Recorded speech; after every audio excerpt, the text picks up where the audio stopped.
Alright guys, so mag-unboxing tayo ng lukot-lukot na capsule blender. Galing ng Davao, pumunta ng Manila. After Manila, pumunta ulit ng Davao.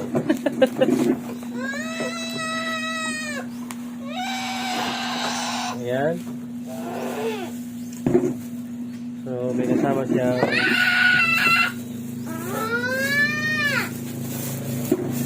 ayan. Tapos na walang sira. Ano ito? Saan ito? Saan nilalagay? Diyan, sa ano niya?